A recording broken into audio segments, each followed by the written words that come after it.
ጠፍቶብኝ ነበር። ሶሪ። ከምሽቱ 1 ሰዓት ድረስ ፎቶ እየተነሳች ነበር። ለኔክስት ከ8 ቀን በኋላ ልደቷ ነበረና ለዛ መዘጋጃ ፎቶ ፖስት የምታረጋቸውን ፎቶዎች አስቀድማ እየተነሳች ነበረ። እስከ ምሽቱ 1 ሰዓት ድረስ ያው ፎቶ ወንዴ ስቱዲዮ ይባላል፣ እዛ ነበር እየተነሳው። ምንድነው እስከ ምሽቱ 1 ሰዓት ድረስ ፎቶ እየተነሳች ነበር። ያ ፎቶ ፖስት የሚደረግ ለኔክስት ማለት ነው። ቃል ሰጥቷል ወንዴ ስቱዲዮ የሚባለው። በጣም ደስተኛ፣ በጣም ፍልቅልቅ፣ በጣም ቆንጆ ነበረች በዛ ቀን። 3 ሰዓት ላይ ቤቷ አያት አካባቢ ነው የሚገኘው። ወደ አያት ትንሽ አያትን ያልፋል እና እዛ ቤት ውስጥ ከምሽቱ 3 ሰዓት አካባቢ ያንን ኬክ ይዛ ኬክ እየቆረሰች ነበር። ዊች ሚንስ ለፎቶ መነሻ ያሰራችው ኬክ ማለት ነው። 3 ሰዓት ላይ ከሌሊቱ 6 ሰዓት ላይ ወንድሟ ጋር ተደዋውላለች። አዲስ ቢዝነስ እያወራች ነበረ፣ ነገ የምትጀምረው። ዊች ሚንስ ለነገ ቀጠሮ ይዘዋል እና ስለ መኪና ኢምፖርት ዙሪያ እያወራች ነበር ከወንድሟ ጋር። ቀጠሮ ይዘዋል ሊገናኙ፣ በሰፊው አውርተውበታል። 6 ተኩል ላይ ነው የተደዋወሉት። ይቺ ልጅ ከሌሊቱ 6 ተኩል ላይ ቢዝነስ እያወራች ነበረ ቀጣይ ስለምትሰራው ስራ። ዊች ሚንስ ሞቲቬትድ ነች። 9 ሰዓት ላይ ነው ራሷን አጠፋች። ዲያሪ ጽፋ 9 ሰዓት ላይ ራሷን አጠፋች ማለት ከ6 ተኩል እስከ 9 ሰዓት ባለው ጊዜ ውስጥ 2 ሰዓት ተኩል ነው። በዚህ 2 ሰዓት ተኩል ውስጥ ተስፋ ቆርጣ እቺ ነገ ሰራለሁ፣ ነገ ይሄን እናደርጋለሁ ብላ ፕላን ያደረገች ሴት ራሷን አጠፋች የሚል ግምት ይኖራል? ይሄ ነው እንደ ጥያቄ መጀመሪያ እኛ ውስጥ የተፈጠረውና ከዛም በኋላ ምንድነው የሆነው? ያው ራሷን አጠፋች ተብሎ ተነገረ። ለቤተሰብ ተደወለ። ጧት አካባቢ ነው ቤተሰብ የሰማው። ከዛ አንድ ወደ ያኔት ሆስፒታል ናት ይባላል፣ ያኔት ሲኬድ ቤት ናት ይባላል። ቤት ስትሄድ እህቷ ያገኘችው ሱሉልታ እህት አለቻት። ከሱሉልታ ተነስታ ነው ወደዚህ ወደ አያት የመጣችው። በሙሉ ከቤት ጀምሮ ደረጃው እየታጠበ ነው የደረሰችው እህት። ደረጃው እየታጠበ ነው ያገኘችው። ከዛ ያው እዛም ስትሄድ ቤት ስትሄድ ደግሞ አይ ቤት አይደለም ወደ ሚኒሊክ ወሰድናት ደግሞ ተባለች። ሚኒሊክ ሄደች። ከሚኒሊክ ወደ ሱሉልታ ሄደች ማለት ነው። አስክሬኗ እዛ ነበር ያለው ቤት። ከዛ በኋላ 4 ቀን ሙሉ ቤት አልታሸገም። ይጠቅማሉ የሚሉ ባሉ ስልክ ማስታወሻ ፕሪዘርቭድ አልሆነም፣ አልተያዘም። ቤቱ ክፍት ነበር። 4 ቀን ሙሉ ለቅሶ ሲደረስበት ነበር ያ ቤት። እንግዲህ ከ4 ቀን በኋላ መመርመር ተጀመረ። በዛን ወቅት እዛ ቦታ ላይ የነበሩ ሰዎች መያዝና መመርመር ነበረባቸው፣ ቤት ውስጥ የነበሩ። ከሱ በስተቀር ሌሎቹ አልተያዙ። እህት አለች፣ ሰራተኛ አለች። ለምን ሲል ቤተሰብ ሲጠይቅ አይ የሚጠቅም ኢንፎርሜሽን ልናገኝ እንችላለን፣ ስለዚህ ማሰራችን አይጠቅመንም የሚል ነገር ነው የተናገሩት። ያው ግዴታ ቤተሰብ ደግሞ ህጉም ላይ እምነት ነበራቸው። እናት አባት በጣም ከባድ ጊዜ ያሳለፉት። ሚጨታ ነው የሚኖሩት፣ ከሐረር አልፎ ማለት ነው። እንግዲህ ከሚጨታ አዲስ አበባ 600 ኪሎ ሜትር አካባቢ ነው። ደርሶ መልስ ከ1000 ኪሎ ሜትር በላይ ነው። 3 ወር ሙሉ ነው የተመላለሱት በባስ።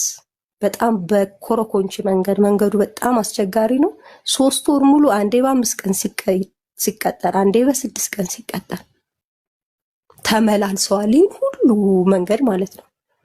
ሁሉም ችሎት ላይ እናትና አባት ተገኝተዋል እየተመላለሱ። ምክንያቱም አባት የመንግስት ሰራተኛ ነው። የሀዘን ፈቃዱም አለቀ። ግዴታ 2 ቀን ስጡኝ 3 ቀን ስጡኝ ማለት ነበረበት። የተመላለሰ ነው ሁሉንም አቴ እንዲያደርገው ማለት ነው። ሌላ የምነግራችሁ ነገር ምንድን ነው? ከዚህ ውስጥ ወንድሟ ቤት ውስጥ አንዴ ልጅ የሆነ ወንድም አለ፣ ህፃን ነው። እሷ ጋር ይኖር ነበር የተወሰነ ጊዜ። ሲተኩስባት ሚንስ የመግደል ሙከራ ሲያደርግባት ነበረ። አንድ ቀን እንደዚህ ተኩሰውባታልና መስኮቱን ቡሌቱ ሁላ መስኮቱን ሰብሮታል። ይሄን ለፖሊስ ቃል ሰጥቷል ወንድሟ። በሰዓቱ ያው አትናገር ብላ ስለጠየቀችው አልተናገረም። ቤተሰብ ስለዚህ ነገር ምንም ነገር የሚያውቀው ነገር የለም። ከሞተች በኋላ ነው ይሄን ነገር የተናገረው። እንደዚህ አርጓት ነበር አንድ ቀንም ብሎ ማለት ነው። ልጅነትም ስላለው ልጁ እሷም ደግሞ እንዳትናገር ስላለችው አላወጣም። ይሄን ነገር እንደሚስጥር ይዞት ሲናገር ፖሊስ መጥቷል። ይሄን ነገር መጥቶ በጥይት የተበሳውን መስኮት አይቷል። እግሩ ስር ወርቆ ነው ልጁ ባክህን ብሎ እንደገና ይተዋት ማለት ነው። እሷ ይሄንን መዝግበው ሂደዋል፣ ሪከርድ አድርገዋል። ሰው ይሄ ባለበት ሁኔታ የተመታችሁ ፎቶዎች ወጥተዋል። በዛ ጊዜ 2 ፎቶ ካስታወሳችሁ ወጥቶ ነበር፣ ይሄ ሳይወጣ በፊት ማለት ነው። በቃል ሂደው አዎ ይደበድባት ነበረ አይተናል ያሉ ቀይ ቃል ምስክሮች አሉ።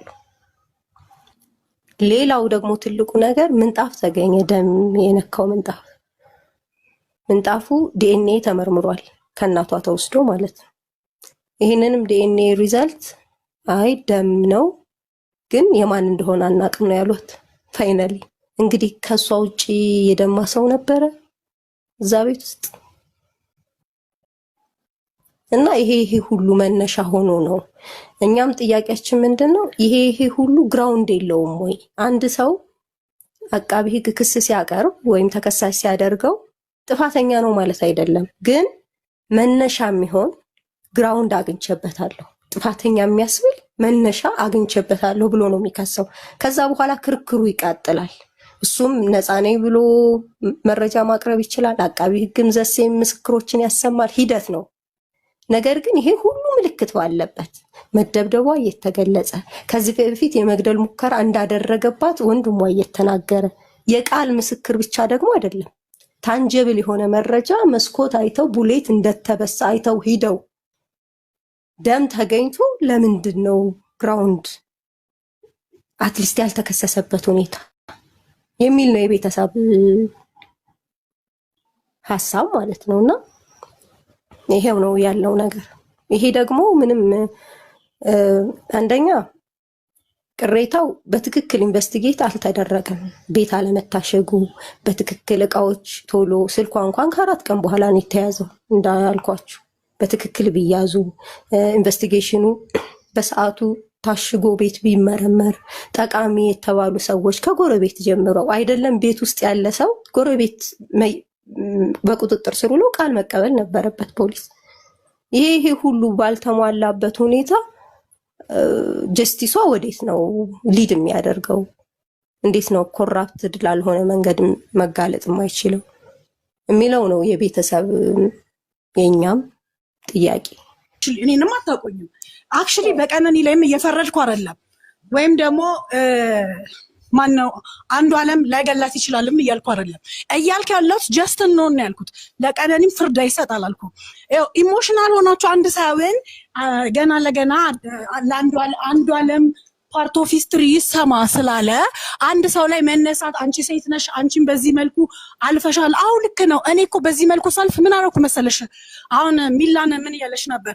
እሷ በጣም በስቴብል ነች በኢኮኖሚ ምናምን አለች አይደለ? ያ ልክ ነች፣ ስቴብል ነች። አይ ኖ ሄር። እና እኔ ምን አደረኩኝ? when I was abused I left ቦርሴን እና እርጉዝ ልጄን ይዤ I left። ምንም የኔ ባለ እንደሱ ሽጉጥ ነበረው ኦፍ ኮርስ ሂዳስ። ግን ምን አደረኩኝ? I just left። ገባሻ? እኔ ግን አሁን ስቲል ሰውን ኢሞሽናል ለማድረግ አትሞክሩ ማለት የሶሻል ሚዲያ ታሪክ አታደርጉትና ኤኮ ሊትራሊ የሰው ታሪክ ነው። ገባሻ? ይሄ ለሶሻል ሚዲያ አንድ ሰውን ለጥፈን የምናወራበት ነገርና ላይክ ሰውን ጀጅ የምናደርግበት ሁኔታ ላይ አይደለም ያለ ነው። ይሄ ሊትራሊ የሰው ህይወት ነው።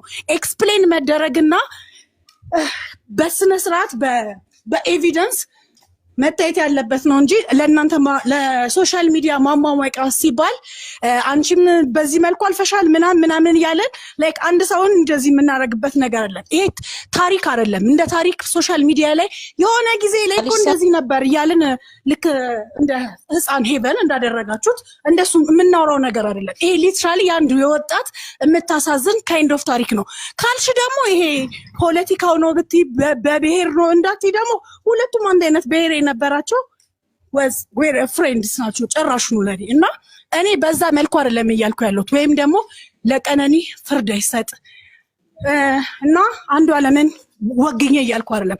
የዛኛው ሰውዬ ሂስትሪ ፓርት ኦፍ ሂስትሪ ይሰማ የእሱም ታሪክ ይሰማ ማለት እኔን እንደ ህሊና ቢስ የሚያስቆጥር ነገር የለም። እናንተ አይ ኖ what you guys doing actually you wanna have የሆነ ታሪክ ለሶሻል ሚዲያ የሚሆን ታሪክ ይዛችሁ መውጣት ነው የፈለጋችሁት እንጂ ለኢቨንም እንደዚሁ ነበረ። ምንም እንትን ያለው ነገር የለም።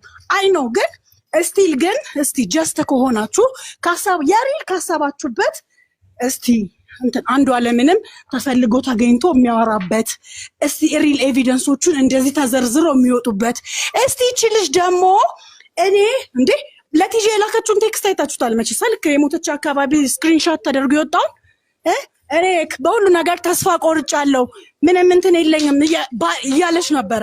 እይኝ እስቲ 45 ኪሎ እኮ ገባው እያለች ነበረ። መቼስ ሁላችሁም አይታችሁታል። እቺን ሳታዩት አልቀራችሁም ራይት። ስለዚህ እቺ ልጅ በህይወት ዘመኗ ተስፋ የነበራት ልጅ ነች። እውነት ነው። ተስፋን በምንድን ነው ያንን ሁሉ ጊዜ ያጣችሁ? ለምን እስከዛ ቤት መውጣት አቃታት የሚባለውን ነገር ለእናንተ እንደ የሶሻል ሚዲያ ማንጸባረቂያ እንደ ነጸብራቅ ብታዩትም ላይክ ማለት እንትን ግሎ የምታረጉበት ነገር ቢሆንም ግን ስቲል ይሄ የአንድ የወጣት ልጅ የህይወት ታሪክ ነገር ሆኛ ለአንቺም ለልጅሽም እንቆም ሰው ነን። ሌላ ነገር የለንም። ለአንቺ ልጅም አንቺ የሆነ ነገር ቢደርስብሽ እንቆምልሻለን። አንዴ ሚታረፋችሁ እኔ ነኝ አውቄ ነው ሚሊካ ማለት ነው። ሲጀመር የገባሽበት ነገር ሌላ ነው። ተቆጥተሽ ሌላ ማለት በሱ ሳይድ ስለሆንሽ ነው ያስገባሽ። አይ ነው ያ ጓደኛዬ ነው ብላለች። አልሰማችኋትም ተናገረች። የነበረው ሜሊዬ ወንድም ጓደኛዋ ነው። ቆይ እዚህ ቤት የነበረውን ውይይት ጭራሽ አልሰማሽም። እኛ ዛሬ ስንሰራ የነበር አንደኛ ፊርማ እያስተዋወቅን ነው፣ ሁለተኛ ቤቴል የምትባለው ልጅ ለህዝብ ፎቶዋን አምጥተን እያስተዋወቅን ነው፣ ሶስተኛ ደግሞ የያኒት ሆስፒታል እንደገና መረጃ ሚስጥ ሚል ቀደም ሚሊዮና መታ ያስረዳችሁ ለህዝቡ በሱ ላይ እዚህ ቤት ኢቭን ምን እንደተወራ እንኳን ቁጭ ብለሽ አላዳመጥሽም። እንደገባሽ ኮሜንት ጻፍሽ። ከዛ በኋላ አውቄ ነው ጎትቼ ገስት ያስገባሽ። ለዚህ ነው ስሜት ያያቱ ነው ይላችሁ። ከማውራታችሁ በፊት አዳምጡ። ለምን ትወጫለሽ? ነይ ተመለሽ። ለምን ትወጣለች? አስመልሻት። አራሷ እኮ ናት ዘላ ያወጣችሁ። ነይ ግቢ፣ ሀቅ ካለሽ ነይ ግቢ። ወዳደራትም ከኤቨን ጋር ሞታ